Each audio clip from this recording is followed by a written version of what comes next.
Good morning. As our chair has said, I'm Kirsty McCrae and I'm here from the Scottish Flood Forum. I've been asked to, sorry, I'll just move that so it's not between my eyes and you. I've been asked to tell you a little bit about us, about how we're set up and what we do. So I've got 15 minutes. Would you mind giving me a 5-minute warning? Just so, because I could talk all day because I've got many stories I could tell you, so I'll keep myself to time. So I propose to cover, there we go, a little bit about the Scottish situation, what the Scottish Flood Risk Management setup is in Scotland, who does what, the SFF, where we fit and how we operate, and some stories from the front line, communities we've worked with, communities we are working with. So, baseline. This is from the National Flood Risk Assessment that was carried out by SEPA a couple of years ago. So this is the baseline that Scotland is facing into. We have, or had a year ago, around 108,000 properties at risk of flooding. That's a lot of homes, that's a lot of individuals, and that's a lot of businesses. The other stats speak for themselves, but that is our starting point, the flood risk management plans, which we also are implementing.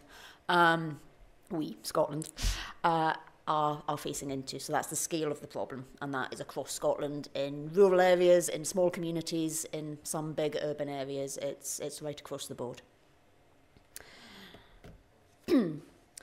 So what's the setup in Scotland? Like yourselves, we are under the EU Floods Directive, and the way that has been implemented within Scottish legislation was through the Flood Risk Management Scotland Act, which was enacted in 2009.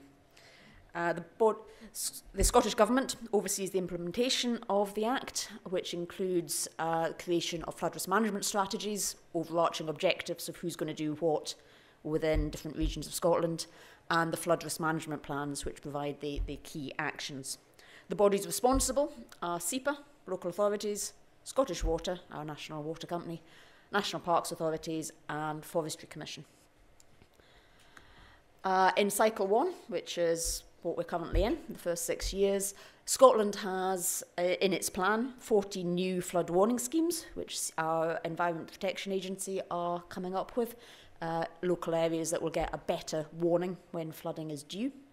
42 new formal flood protection schemes, so engineered solutions to local flooding issues, and 132 flood protection studies, so areas where more information is needed, more studies are needed before the local authority can decide what the best solution is. And within those plans, community awareness raising and promotion of self-help is embedded, but it's not always clear who is leading on that. The local authorities have some level of responsibility, but it's always a partnership approach from government level. Scotland's government also has an initiative of building resilient communities, so local authorities also have an incentive to work at community level to help build resilient communities. So in picture form, we have SEPA, who are the flood warning organisation and strategic flood risk management. We have Scottish Water, who are responsible for their areas, and the actual implementation of the flood risk management plans, delivering schemes, clearing gullies, practical on the ground, and also involved in working with emergency services after an event, are local authorities. So they are very key in our setting. At the centre of all that are the communities who have been affected by flooding or are at risk of flooding. And while all these organisations around the outside engage with communities, there's only so much they can do. At the end of the day, they have limited staff, limited resources, and, to be honest, limited skills or experience in engaging with communities, which is where somebody like Scottish Flood Forum can come in. Because those communities, once they know what they can do, are so able to help themselves, are so able to mobilise. And as the Minister said, and it's the same for our situation, part of flood risk management has to be empowering communities, enabling communities to know what they can do and how they can help themselves. Oh, wrong button, that's why, there we go. So, Scottish Flood Forum, who are we? In some ways, we are same setup, I think, as the Irish National Flood Forum. Our aim is to support grassroots communities mobilise, engage and work out what they can best do to both recover from flooding when it's happened, but also prepare for future flooding. We are an independent, community-focused organisation which supports individuals and communities, both who have been flooded and are at risk of flooding. We've been operating throughout Scotland since 2008. We started up as a one-man band, and we were a very busy one-man band for quite a long time, which some of you may know Paul Hendy. He's been around for a very long time and is still working hard, and he says hello. In 2013, we were incorporated as a Scottish charity, so we set up and got charitable status. And we are fortunate enough that we are grant funded by Scottish Government, not 100%, but close. And we work in partnership with local authorities, Scottish Water, SEPA, communities, and anybody who'll talk to us, basically, to get the job done.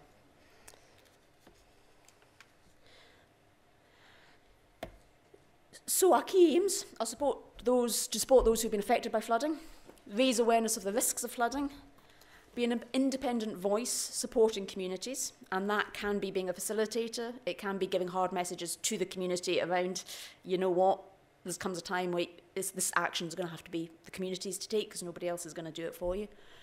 There's times when it's giving hard messages to the local authority to say, there's actually stuff you could be doing here, get your finger out. But we do that behind closed doors in the nicest possible way. And supporting the development of community flood resilience groups.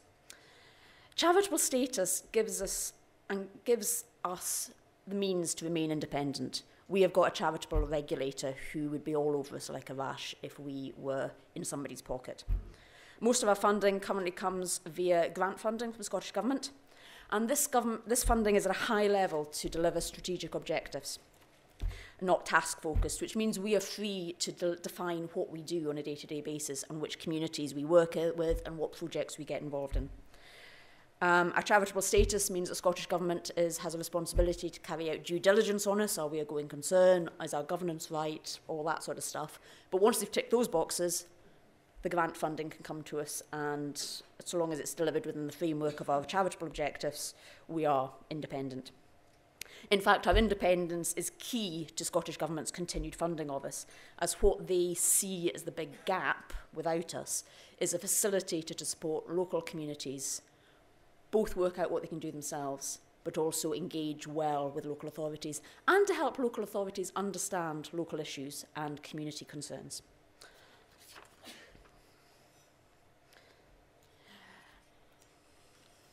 So how do we stay focused? Very briefly, we have charitable objectives, which define in very broad terms the field in which we can operate. So often, governance is seen as a very dry subject. Actually, if it's set right at the beginning, it gives freedom. It means that we can maintain an independence of vision, of operation, and we're all pulling in the same direction. And it means organisations, whether they be government or others, can give us funding, knowing the direction of travel without having to worry too much about the detail. We went through a process of defining what we believed our customers, and by customers in this setting we mean both the communities we work with and also the local authorities and responsible bodies that we partnership with, look for us. The top two are the external, good governance on finance, good funding, making sure we're sustainable, and then customer, which is the communities we deal with.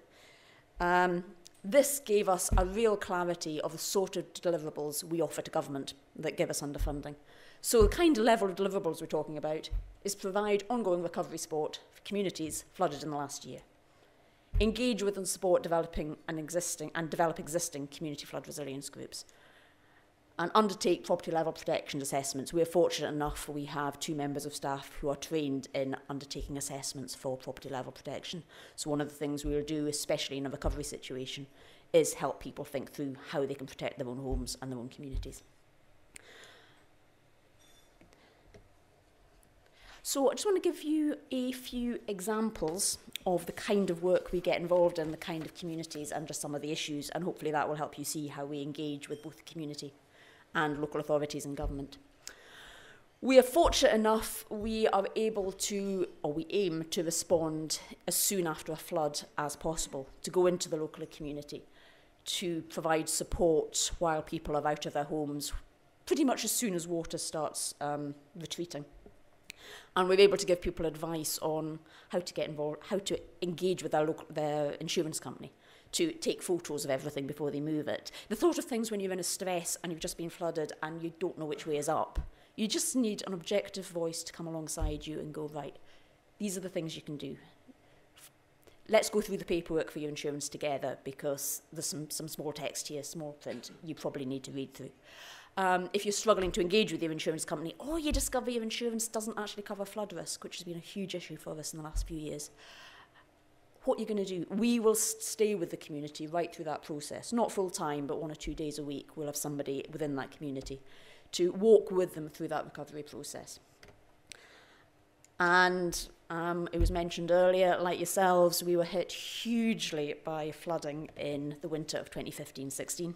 And for us, Aberdeenshire was one of the key areas that was hit incredibly badly, and a lot of the areas that were flooded weren't expecting it. It wasn't areas that had been seen as hugely at risk prior to that. Hopefully you can see the little blue dots. They were the key community focuses that we ended up running surgeries and going, right, 5 minutes. Oh, very high tech. So we were working in these communities in the long term, sometimes only a couple of hours a week, sometimes a day a week, just to walk with the communities as they worked through that whole process, emotional, practical, of recovering from flooding, while they were at their homes, helping them think about how they were going to dry out their property, dealing with loss adjusters, ensuring that they were thinking through what furniture they threw out and what they were able to keep and dry, just giving advice and linking them with local, either voluntary or public sector services, whether it be GPs when people were needing emotional and practical help. The local churches and local Rotary clubs, golf clubs, you name it, the community came together to go, right, we just need to offer people help, whether it's financial, whether it's furniture, whether it's a place for a cup of tea, and other people who are going through the same thing. We will help them create that sense of community, network and involvement. That's the kind of flooding, and that's after it had gone down a lot. We were there, we're actually still up in two areas where people are still out of their homes now, and that's coming up to 2 years ago. That's the kind of numbers, and this is primarily one person being up there 2-3 days a week over that period of time. Recovery surgeries, household visits, showing people home flood protection, the sort of thing they could put in for future events, and visiting non-insured properties to help them work out how to dry and what on earth they could do. A more localised recovery case study, and I'll cover this one very quickly because I am aware of time. We got a phone call from a very small community, 5 houses, that just were continually on a recurring level getting flooded. And nobody could work out what the source of it was. Scottish Water had been out, the local authority had been out, nobody was able to take responsibility and go, yes, this is why it's happening. My colleague Paul literally waded in, and working with the 5 households, finally discovered that there was a blocked culvert that had been installed by building contractors during a housing development. Now, part of the planning permission, this was us slowing down and getting back through the paperwork and just helping community research what had gone on in their community over the last 5 years. Our planning permission had granted the contractor to build 200 properties, but on the grounds that they maintained this culvert and dredged it on a regular basis. That hadn't happened. It had actually got blocked, and what was happening was the backflow of the water was flooding the properties. It was also leaching into septic tanks and causing the septic tanks to contaminate the water that surrounded the properties, so this wasn't just clean water. Through our engagement both with the local authority and the contractors, which required a lot of tact and diplomacy and working together in partnership, which is a code for quite hard work, we managed to arrange for the culvert to be cleaned, and this is now allowing the culvert to operate as it should do and release the water, and those properties are no longer being flooded from that source. There's another issue that we're still working with, but it took somebody independent slowing down and going, right, what's actually going on here? And working with both the local authorities and the contractors and the residents to resolve this. To be honest, they'd been left high and dry. Well, wet and soggy, actually. But they needed the support of somebody to come in and you could actually do that. And because we have 3 funded staff, we had time and ability to do that. We also... Oh, this is the culvert, and that's the culvert being cleaned. We've also involved in the more proactive, the community resilience. That's me. Okay, I will talk very fast. We've also involved in the community resilience side, which means more the proactive. How can communities help themselves? How can they prepare for future flooding? And we will help them develop their capacity. We'll establish flood groups. We'll help them think about property level protection. And where appropriate and where requested, we'll work with local authorities to engage with those communities. One particular example, and this will be me once I've given this example, we have a community in Perthshire, in central Scotland, that is a vulnerable area. It has a known problem with flooding. It's a local authority area that's incredibly proactive at community engagement. They're one of the exemplars in Scotland. So they have got a very good track record in engaging with the local authority, engaging with communities to help them think about their own resilience. But they tend to work at quite a high level of community and want people to think about flooding, about bad weather, about power outages, about the whole gamut. Within Aberfeldy, we had a small community who were going, our only issue is flooding, and we want to do something about it. We've had a long on and off history with working with them and helping them think through how they can help themselves. But over time, relationships had broken down with the local authority because they wouldn't engage at that level. They wanted to engage more strategically. And this group of residents were going, no, our issue is flooding. This is what we want to deal with. So we came in and we helped that local authority think about what they could do. We helped them create an emergency plan, which is entirely focused on flooding. What are we going to do as a community when flooding happens? What are we going to protect? How are we going to get help with our neighbours? As part of that, we invited the local authority and emergency services to come to a tabletop exercise to trial out that plan and started rebuilding links between the community and the local authority. We also helped them source funding, so they have now got a storage facility and both sandbags and synthetic sandbags, which in our opinion have a longer shelf life. And as a result of that, we've managed to get them linked back into the local authorities and the wider resilience plan. So they will now get phone calls when an event happens and be part of the community response to flood events, which previously there was just a close down of communication. It had just broken down over time with mismatch of expectations. We've managed to rebuild that link, and our independence and our charitable status enabled that to happen because they knew we were there for them first and foremost. We weren't there with any other agenda. And we've left them with a plan, with better relations with the local authority, and linked into the wider plans that are happening in the area. I'm not going to talk to you about this. This is really our version of this kind of event. We run a small local peer-to-peer networking event on a regular basis where groups can come together and learn from one another. But I'm going to miss that because I am low on time. So our aim and our legacy, the legacy we aim to leave in communities, is that those affected by flooding, when they get back home, are more prepared for future floods. So there's a resilience and a legacy from what we do. That communities, local authorities and SEPA both know and trust us as independent and a mediator.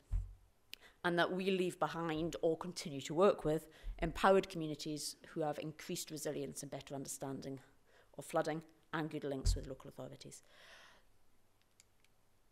I'm going to be here until mid-afternoon. Really happy to chat to any of you about the things I've not managed to say. There are many stories I could tell you, and I'd be really happy to chat further. Thank you.